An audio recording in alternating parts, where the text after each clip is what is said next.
Merci beaucoup pour la louange. Prions le Seigneur. Père éternel, nous te rendons grâce, nous te bénissons pour le souffle de vie que tu nous donnes. Nous sommes là pour toi, rien que pour ta gloire. Bénis ces moments de prédication. Nous parlons comme un simple instrument, mais utilise-nous par la puissance du Saint-Esprit et bénis tes enfants qui vont écouter cette parole. Nous avons ainsi prié au nom de Jésus-Christ. Amen. Mettons-nous, avant toute chose, je dois remercier le révérend docteur Edouard Ngungu qui m'a invité, les anciens, les diacres et toute l'Église pour la confiance. Et aussi, j'aime bien venir ici, je sens l'adoration, la louange. Dieu siège au milieu de la louange et de l'adoration. Merci pour les thèmes. Je l'ai dit au pasteur, au révérend docteur, que chaque fois quand je viens ici, le thème est vraiment inspiré. Tu lui donneras le nom d'Emmanuel, ce qui signifie Dieu avec nous. Et le sous-thème qui sera clôturé aujourd'hui, le sous-thème de ce trimestre, Ésaïe 52, 12b, car l'Éternel marchera devant vous et le Dieu d'Israël fermera votre marche. Je l'ai dit au premier culte qu'il faudra insister sur le verbe marcher. C'est bien de dire avant-garde, arrière-garde, mais le mot-clé, c'est de marcher. Il ne peut pas être avant-garde ni arrière-garde si vous ne marchez pas avec lui. Bien, nous allons lire la parole de Dieu dans deux passages. Le premier dans le livre d'Ésaïe, là où il y a le sous-thème, un sous-thème très bien inspiré. Le livre du prophète Ésaïe, au chapitre 52, le verset 11 à 12. Je remonte au verset 11 pour prendre cette grande partie. Et nous pouvons nous mettre debout pour ceux qui peuvent, pour honorer cette parole. Ésaïe chapitre 52, versets 11 à 12. 11 et 12. Partez, partez, sortez de là. Ne touchez rien d'impur. Sortez du milieu d'elle, elle c'est Babylone. Purifiez-vous, vous qui portez les ustensiles du Seigneur. Ne sortez pas dans la précipitation, ne partez pas en fuyant, car le Seigneur marche devant vous et le Dieu d'Israël sera ton arrière-garde. Et on va prendre le second passage dans le livre du prophète Amos. Amos chapitre 3, verset 3. Des hommes marchent-ils ensemble sans en être convenus? Mettons-nous, bien-aimés dans le Seigneur, ce thème, le sous-thème de ce trimestre nous interpelle. Et j'ai donné notre sous-thème de sous-thème. Ma pensée d'aujourd'hui, Dieu m'a inspiré dans ce sens. En 3 mots, sortez de Babylone. Sortez de Babylone. Je donne l'arrière-plan de ce passage. C'est le prophète Ésaïe qui écrit. Il a eu la grâce, ce prophète Ésaïe, d'exercer son ministère tour à tour avec 4 rois, Osias, Jotam, Akaz, Ézéchias. Il a vécu avec ces 4 rois. Et Ésaïe, quand il prophétise, quand vous lisez les livres d'Ésaïe, vous pouvez faire ressortir 3 grandes parties. Et la première partie de son livre va du chapitre 1er au chapitre 39. Là, il blâme son peuple. Il parle du péché du peuple. Il parle aussi de ces mauvaises alliances qu'Israël avait signées avec Babylone. C'est qu'au début, Israël s'est senti faible, oubliant que ce pays est entre les mains d'un Dieu puissant, le Dieu d'Abraham, d'Isaac et de Jacob. Ils vont signer l'alliance avec les rois de Babylone, Nabucodonosor, pour dire: nous paierons la taxe chez vous, taxe d'or, de tout ce que nous avons, et vous allez nous protéger. À un moment donné, il y a la guerre entre l'Égypte et la Babylone. L'Égypte remporte, et Joachim, le roi de l'époque, va dire: écoutez, c'est que Babylone est plus forte. Nous allons vers l'Égypte. Et c'est en ce moment-là que le roi Nabucodonosor viendra détruire les temples de Jérusalem en 587 avant Jésus-Christ. Et ce qui était déplorable, c'est que Dieu laisse son temple être incendié et que les ustensiles du temple en or soient amenés à Babylone. Mais il y avait la prophétie de Jérémie qui disait: parce que vous avez péché, vous avez adoré d'autres dieux, le dieu Baal, Astarté, Dieu dit, à cause du péché, vous irez en exil à Babylone, vous serez déportés à Babylone, mais après 70 ans, Dieu va vous récompenser. Et c'est la deuxième partie du livre d'Ésaïe, la consolation d'Israël, qui va du chapitre 40 au chapitre 55, et le sous-thème est dans le contexte de la consolation. La partie de la consolation, après avoir souffert, Dieu se souviendra de vous. La dernière partie n'est que la conclusion du chapitre 56 à 66. Alors la deuxième partie, prise comme sous-thème de la paroisse protestante de Niki, est merveilleuse.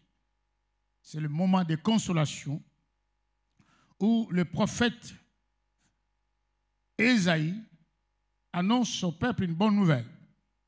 Il ordonne aux Israélites de quitter leur terre d'exil pour retrouver Jérusalem.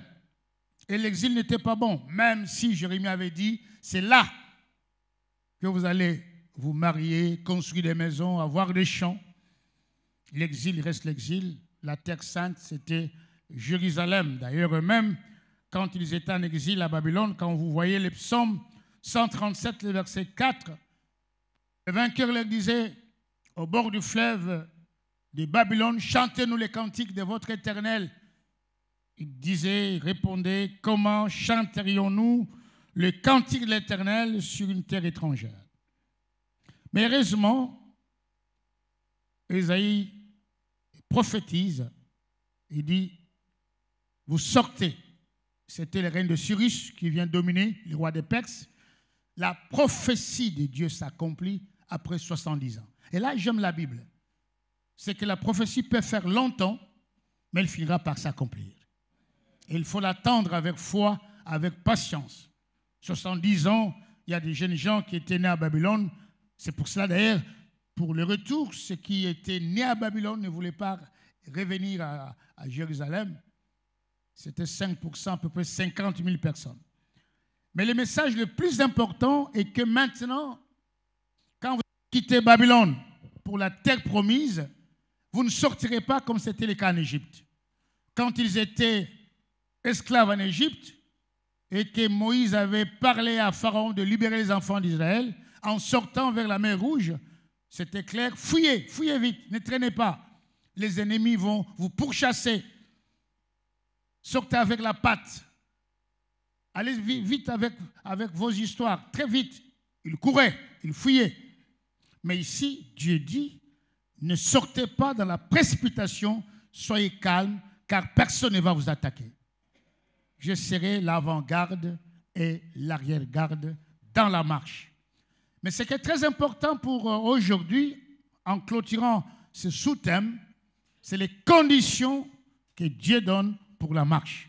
Dieu ne sera jamais votre avant-garde, votre arrière-garde, si ces conditions ne sont pas réunies. La première condition, il dit, sortez de Babylone. Partez, partez, sortez de là. Sortez de cette ville. C'est-à-dire, laissez tout ce qui est impur. Et aujourd'hui, ce n'est pas les enfants d'Israël, ce n'est pas Babylone, c'est toi et moi. Si nous voulons marcher avec Dieu, qu'il soit devant de nous, comme cette version que j'aime bien, la Sainte Bible version Semeur, car l'Éternel marchera devant vous et le Dieu d'Israël fermera votre marche. Et la Nouvelle Bible Second, car le Seigneur marche devant vous et le Dieu d'Israël sera ton arrière-garde. C'est-à-dire, Dieu assure la protection de la marche en assurant l'avant-garde et l'arrière-garde. Mais Dieu ne peut le faire dans une seule condition, de sortir de Babylone.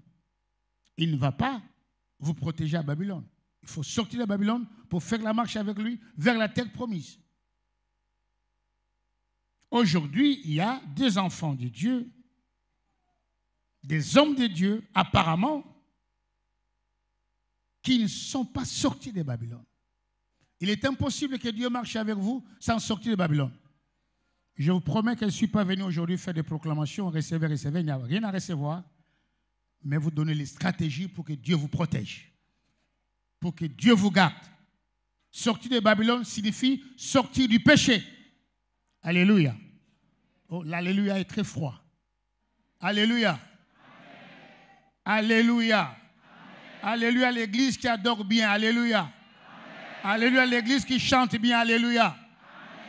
Cela signifie qu'il faut sortir du péché, sortir de l'impudicité, de l'adultère, du vol, de la corruption, du détournement. Abandonnez, si vous avez une deuxième femme, vous l'abandonnez, parce que Dieu ne marchera pas avec vous. Est-ce que nous sommes d'accord avec moi? Vous pouvez parler en langue. J'aime bien parler en langue. Je parle aussi en langue. Je vous dis que je parle en langue.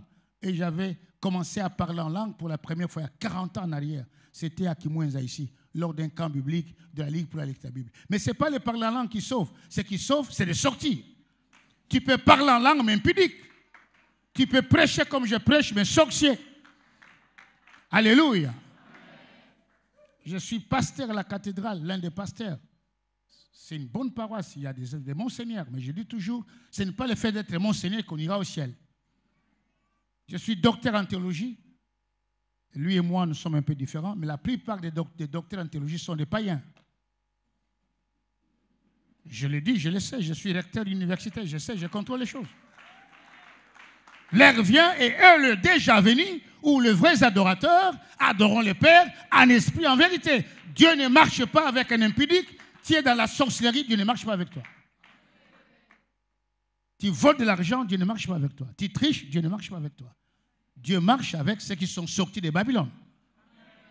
Tu es dans la pornographie, Dieu ne marche pas avec toi. Dieu marche avec ceux qui sont sortis de Babylone, qui ont dit, aujourd'hui Seigneur, je te donne mon cœur, je sors de Babylone.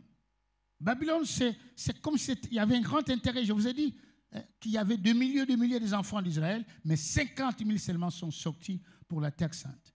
La première condition pour que Dieu marche avec toi, c'est de sortir de Babylone, de sortir de ton mauvais confort pour aller vers le Seigneur.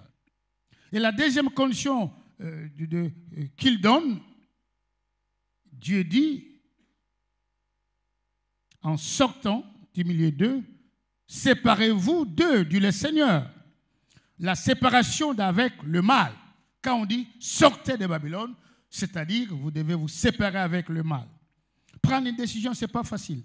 Pas tout facile. Je me rappelle, je pense que j'ai déjà dit ça ici. Une fois, j'avais prêché la cathédrale plusieurs années avant même que je devienne passer la cathédrale. On m'invitait pour prêcher. Lors d'un culte de la jeunesse, je prêche.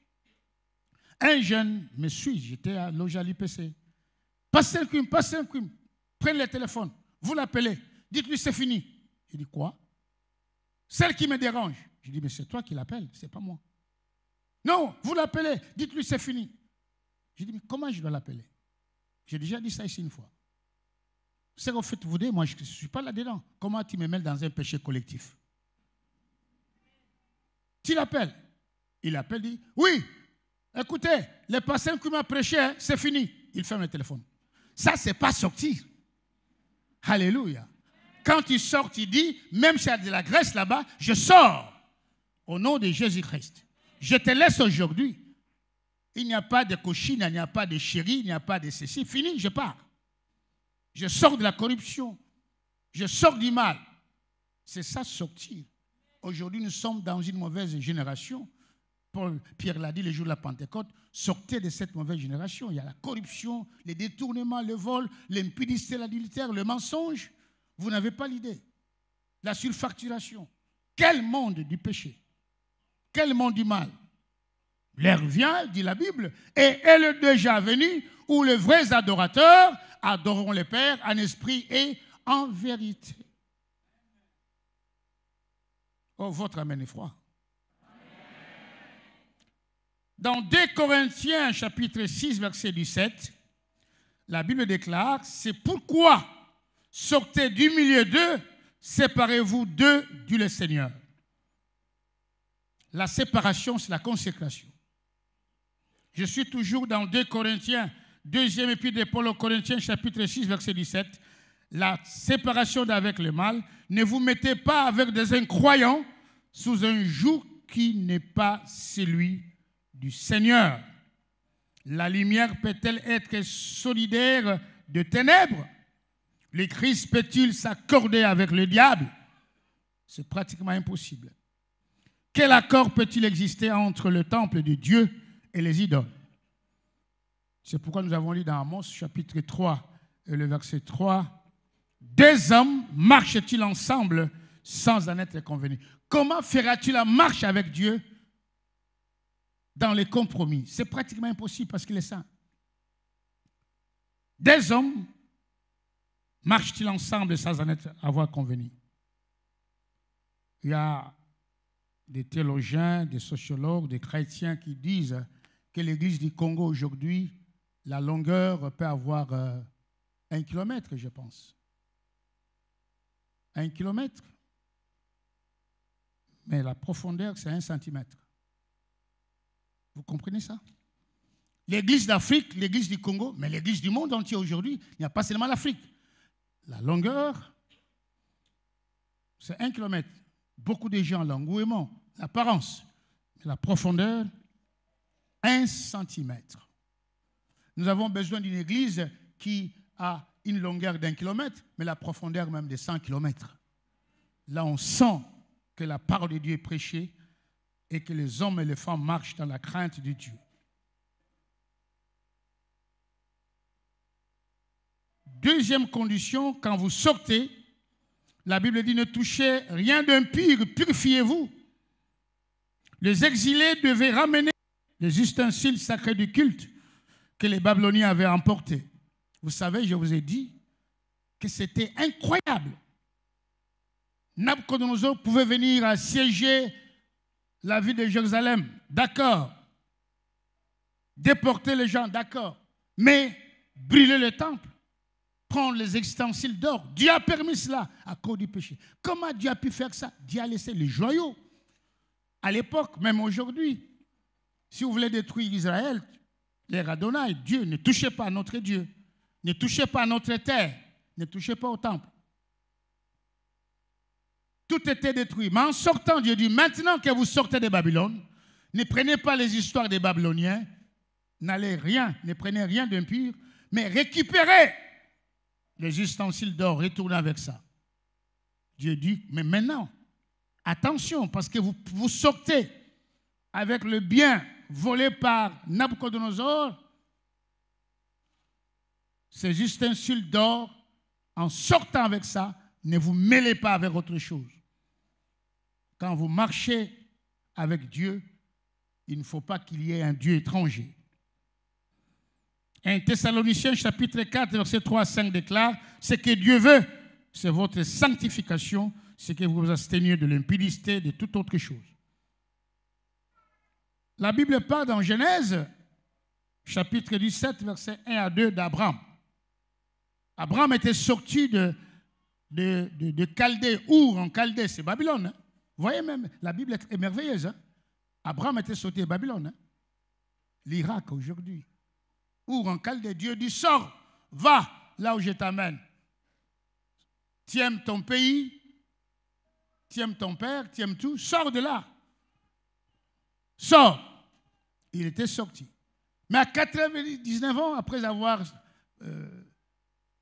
fait sa marche, Dieu dit, Abraham, tu es un bon élève, tu as bien fait, tu es sorti par la foi, sans savoir où tu vas. Bravo.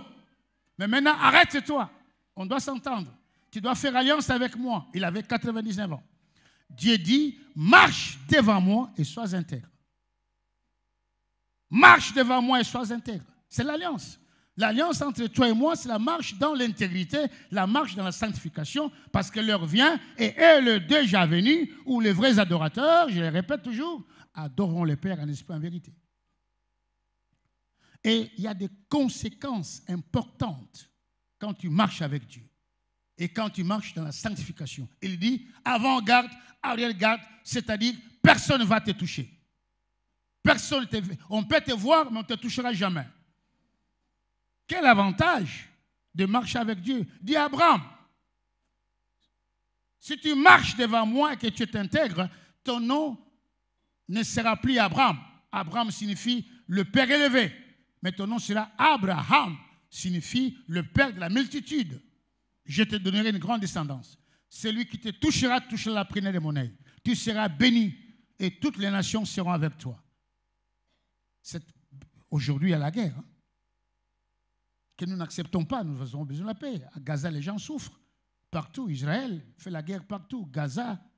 Mais quel est ce pays au monde qui peut faire la guerre avec toutes les nations arabes sans être inquiété? C'est à cause de cette parole d'Abraham.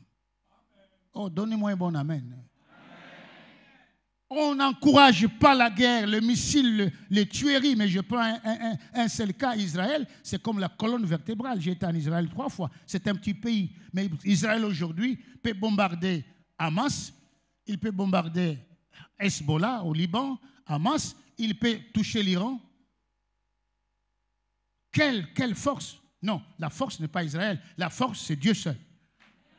Et Dieu garde cette promesse, même si eux ne sont pas vraiment avec Dieu, mais après tout, ce sont les frères de Jésus-Christ. Je me rappelle, nous étions en Israël, donné l'action de grâce, nous avons récolté de l'argent, nous sommes allés à l'agence juive, nous avons dit, ça, c'est notre action de grâce que nous donnons à vous. Ils ne croient pas en Jésus-Christ, ce groupe-là. Pour cette action de grâce, ça peut permettre à ceux qui sont dans la diaspora reviennent. Ils nous ont dit, nous vous aimons parce que vous aimez aussi notre frère. Quoi qu'il en soit, ce sont les frères de Jésus-Christ. Alléluia. Alléluia. Dites encore Amen. Hein? Quand tu marches avec Dieu et que tu es sorti de Babylone, tu es purifié, 1000 tombes à gauche, 10 000 tombes à droite, tu ne seras pas atteint. Et ils viendront par un chemin, ils fuiront par cet autre chemin. Nous sommes dans deux mondes, le monde visible et le monde invisible. Nous ne maîtrisons pas le monde invisible, mais Dieu maîtrise le monde invisible. Et ce qui viendra détruire le monde invisible, Dieu verra ça. Il verra ça. Ça ne suffit pas que tu n'auras pas de problème. Mais la Bible dit, tu passes par le feu, mais le feu ne va pas te consumer. Tu es plongé dans les eaux ne vont pas te submerger. Oh, j'aime bien la Bible quand je fais la lecture dans Deutéronome, chapitre 31, verset 6. Ne craignez point, Deutéronome, chapitre 31, verset 6. Ne craignez point et ne soyez point effrayés devant eux, car l'Éternel marchera lui-même avec toi. Il ne te délaissera point et il ne t'abandonnera point. Dieu est avec toi si tu marches avec lui. Nous avons encore 6 mois. Nous sommes aujourd'hui le 29 juin. Juillet, août, septembre, octobre, novembre, décembre, Dieu marchera devant toi. Il sera ton avant et ton arrière-garde. Mais à condition de sortir de Babylone. Alléluia. De marcher dans la sanctification. Il y a des grandes choses qui vont arriver. Et les psaumes que vous connaissez, je vais terminer par là. Les psaumes chapitre 23, verset 4. Quand je marche dans la vallée de l'ombre de la mort, je ne crains aucun mal parce que je sais que l'avant-garde, l'arrière-garde est là. Quand je marche dans la vallée de l'ombre de la mort, je ne crains aucun mal car tu es avec moi, ta houlette et ton bâton me rassurent. Quel bon thème! Et je me suis approprié aussi de ce thème. Merci, révérend docteur, de m'inviter. C'est mon thème. Il y a des thèmes fantaisistes. Hein? Quand Satan se fâcha, Dieu l'attrapa. C'est le thème de l'année, ça n'a pas de sens. Ça, c'est un thème inspiré. Alléluia. Parce que ce thème me permet de marcher dans la sanctification chaque jour, car Dieu est avec moi. Emmanuel, Dieu est avec toi. Emmanuel ne viendra pas rester avec toi si tu n'es pas dans les bonnes choses. Aujourd'hui, c'est un dimanche de décision. Je ne serai plus voleur, ni bandit, ni escroc. C'est possible que vous soyez dans ce temple avec un téléphone volé. Retournez à son propriétaire. Aujourd'hui, c'est le jour de décision. Mais il y a des hommes ici. Il y a des hommes ici. Les femmes aussi, vous devez comprendre. Si vous avez un mari et que le téléphone sonne, moi, ma femme connaît le code de mon téléphone. Elle connaît. D'ailleurs, je ne touche pas les salaires. C'est elle qui touche les salaires. Le téléphone sonne. L'homme est à côté de la femme. Ça peut aussi vice-versa. Oui, allô, ça va, c'est bon, d'accord. Ah, là, il y a quelque chose qui ne marche pas. Alors la femme demande, mais papa, chérie, mais il n'y a pas de phrase, il n'y a que des mots. Oui, ça va, c'est bon, allô, d'accord. Qu'est-ce qui se passe? Mais c'est le révérend docteur Edouard Ngungu qui m'embête encore. Non, non, non, non, non, non, non, non. Pourquoi? Parce que tu n'es pas sorti d'où? De Babylone.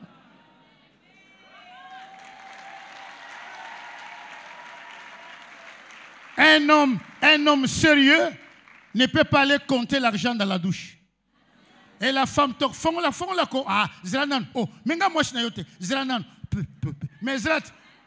Et par mes gars, tu fais tomber un billet, dit, mais bon, on a douche, dit, ah, oh, et travailler, t'es bon, toi, ça, sors de Babylone et prie le vrai Dieu et adore le vrai Dieu. Et il marchera avec toi, il marchera devant toi et tu n'auras pas la crainte. Que Dieu bénisse sa parole. J'invite le révérend docteur pour la prière.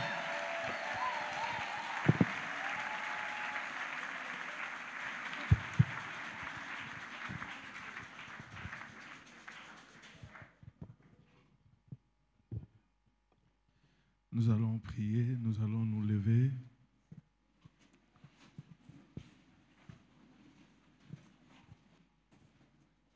Dieu est sérieux, très sérieux.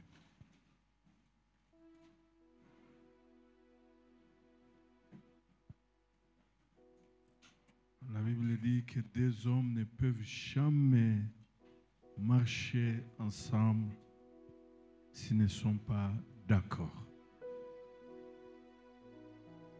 Et Dieu n'est pas d'accord avec toi, avec moi, si nous marchons dans le péché. Parce que il est le Dieu 3 fois saint. Sans la sanctification, personne ne verra Dieu. Nous gagnons beaucoup quand Dieu marche avec nous. Il nous devance, il nous contrôle par derrière. Mais il ne peut pas être avec nous quand nous sommes dans le péché.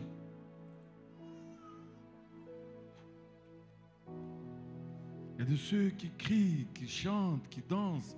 Dieu est avec moi. Mais Dieu, quand il te voit, il n'est pas avec toi. Parce qu'il est saint. Il est 3 fois saint. Tu es dans le péché. Tu es dans la corruption. Tu es dans le vol. Tu es dans le tribalisme. Tu es dans l'idolâtrie. Tu es dans l'occultisme. Tu es dans la franc-maçonnerie.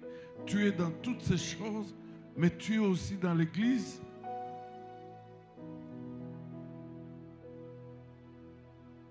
Il n'est pas avec toi. Levons nos mains, nous allons prier Dieu. C'est avantageux d'être avec Dieu. Tu es dans les colportages, tu es dans la haine, dans la jalousie, tu es dans le péché. Et Dieu dit, je marcherai devant toi et derrière toi à la seule condition que tu décides de sortir de Babylone. C'est simple. Prions le Seigneur. Gloire à Dieu. La condition est simple. Tu dois choisir et de quitter Babylone. Et Dieu sera devant toi. Dieu sera derrière toi. Et quand l'ennemi viendra par le devant, il va rencontrer Dieu. Quand il cherchera à te surprendre par le derrière, il va rencontrer le même Dieu. Dieu dit, aujourd'hui, tu dois te séparer de tout ce qui est impur. Tu es dans les avortements, tu es dans ces choses, tu es dans la masturbation, tu es dans la pornographie, tu es dans la magie, mais en même temps, tu prétends être dans l'église. Dieu te dit ce matin, il n'est pas avec toi, il n'est pas d'accord avec toi. Il n'est pas d'accord.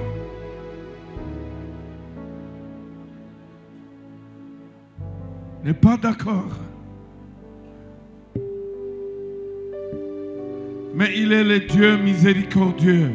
Il est le Dieu plein de grâce. Mais il t'appelle aussi ce matin. Il dit, reviens.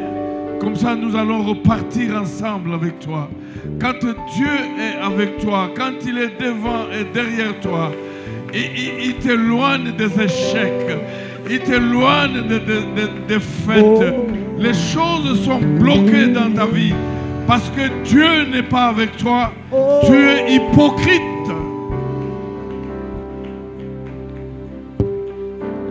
Ne me laisse pas marcher. J'aimerais dire à un enfant prodigue qui a tout pris et abandonné son père et qui est parti.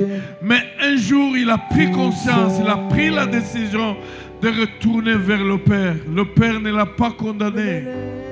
Le Père l'attendait.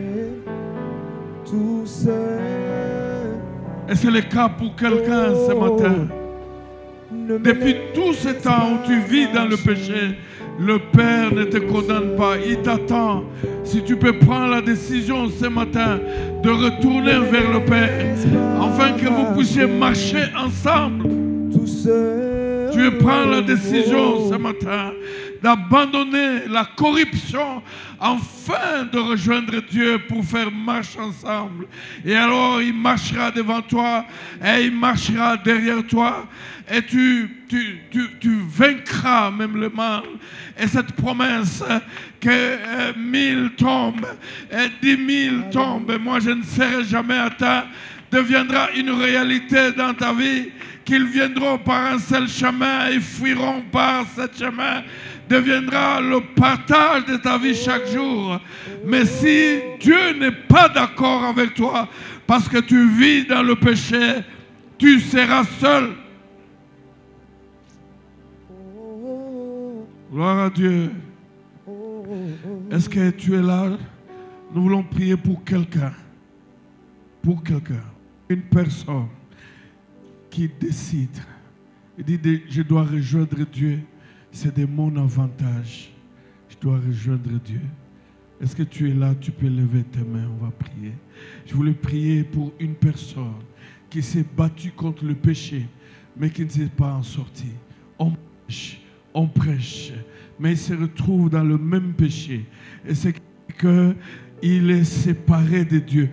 On voulait prier pour une personne. Est-ce que tu es là? Tu peux lever ta main. On veut prier pour toi. Tu viens à l'église, tu es engagé dans l'église, dans le département, mais il y a un seul péché qui te sépare de Dieu pour que tu mènes une vie de défaite, une vie des échecs. Est-ce que tu peux prendre conscience ce matin et dire, je vais dire non, Seigneur, viens à mon aide. Lève ta main là où tu es, on veut prier. Lève bien ta main, lève bien ta main. Est-ce que tu peux passer devant? On va prier pour toi. Tu prends une bonne décision. Aujourd'hui, Dieu ne te condamne pas, Jésus ne te condamne pas. Il est sur le trône de la grâce et il va te faire grâce. Lève bien ta main. Tu peux approcher ici devant. On va prier pour toi. Tu as besoin de l'aide de Dieu. On va prier pour toi. Passez vite devant et puis on va prier. Passez devant, vous qui avez levé les mains. Passez devant. Ne regardez pas à gauche et à droite. Dieu ne regarde pas ton entourage, mais Dieu te regarde toi. Il dit que je vais marcher avec toi. Est-ce qu'on peut se mettre d'accord aujourd'hui? Oui, il dit ce qui nous divise, c'est le péché. C'est ce péché-là que tu n'arrives pas à éloigner. Ce péché lequel tu n'arrives pas à te débarrasser de ce péché-là. Il dit c'est ce qui nous sépare de toi et qu'on ne peut pas marcher ensemble et qu'on ne peut pas marcher ensemble pour que finalement que tu mènes une vie de victoire. Il y a de ceux qui sont là, ils n'ont pas de paix parce qu'ils ne peuvent pas se séparer de ce péché-là. Et ils mènent une vie de culpabilité. On parle, on prêche du péché, il est culpabilisé, mais il n'arrive pas à se débarrasser de ce péché. Jésus, il est capable, fort, puissant, pour couper le chêne du péché. Est-ce que tu es là, tu doutes, tu hésites encore? Il y a d'autres qui ont honte. Et Jésus dit, si tu as honte de moi devant les hommes, moi j'aurai honte de toi devant mon Père. Et le temps là n'est pas encore arrivé où Jésus aura honte de toi devant son Père. Le temps là n'est pas encore arrivé, donc tu n'as aucune raison d'avoir honte de Jésus maintenant même à cause de celui qui est à tes côtés. Tu vis dans l'hypocrisie, tu es dans l'église mais tu es dans le fétiche, tu es dans l'église mais tu es dans l'adultère, tu es dans l'église mais tu es dans l'occultisme, tu es dans l'église mais tu es dans la magie, tu es dans l'église. Et la Bible dit, aujourd'hui, si vous entendez ma voix, n'endurcissez pas votre cœur. C'est le jour de la grâce, le jour du salut. Vous qui êtes passés devant, levez vos mains. Ce n'est pas le jour de la condamnation. Jésus, encore ce matin, est assis sur le trône de la grâce. Et il fait grâce. Le fait que tu passes là, il te fait grâce. Mais le jour où il sera assis sur le trône du jugement, il n'y aura plus de grâce. Et quand tu meurs avec ces péchés, avec cette magie, avec cet occultisme, tu meurs parce qu'il est réservé aux hommes de mourir une seule fois. Et mais après quoi vient le jugement? Si tu meurs avec ce péché-là, après la mort, c'est le jugement. Il n'y a plus de temps de grâce. Levez vos mains. Vous allez faire cette prière avec moi. Seigneur, j'ai compris encore ce matin que tu es Dieu miséricordieux. Tu es le Dieu juste. Tu es le Dieu compatissant. J'ai entendu ce que tu m'as dit. Merci parce que tu veux marcher avec moi pour me donner du succès et de la victoire, mais à condition que j'abandonne le péché. C'est ce que je veux faire maintenant. Je te remets mes péchés. Je te remets ma vie. Pardonne-moi, Seigneur. Éloigne-moi du péché. Éloigne-moi de la mort. Éloigne-moi des mauvaises choses. Je décide à marcher dans la pureté. Donne-moi la force. Sépare-moi du mal. À cause de Jésus. Seigneur, merci. Levez vos mains et gardez silence. Seigneur, tu nous as dit que tu ne mettras personne dehors qui viendra à toi. Personne.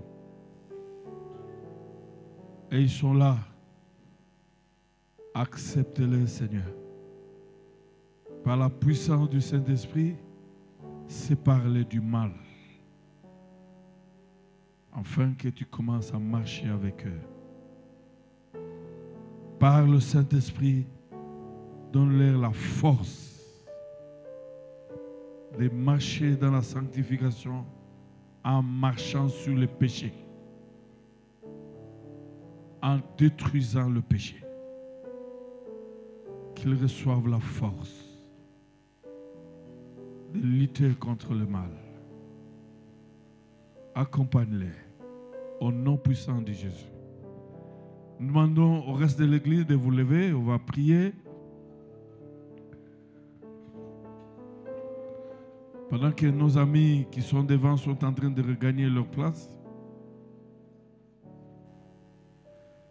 Que l'Éternel vous bénisse. Que l'Éternel marche avec vous. Qu'il marche devant vous. Qu'il marche derrière vous. Qu'il vous donne la victoire sur le péché. La victoire sur les démons. La victoire sur le mal. Que l'Éternel vous exauce. Qu'il vous accorde la bonne santé. Que l'Éternel vous accorde sa paix. Qu'il pourvoie tous vos besoins. Qu'il vous ouvre les portes fermées. Qu'il ferme les portes ouvertes par le diable. Que l'Éternel vous bénisse. Au nom puissant de Jésus, nous avons ainsi prié. Amen. Bon dimanche. Bon dimanche. Bon dimanche.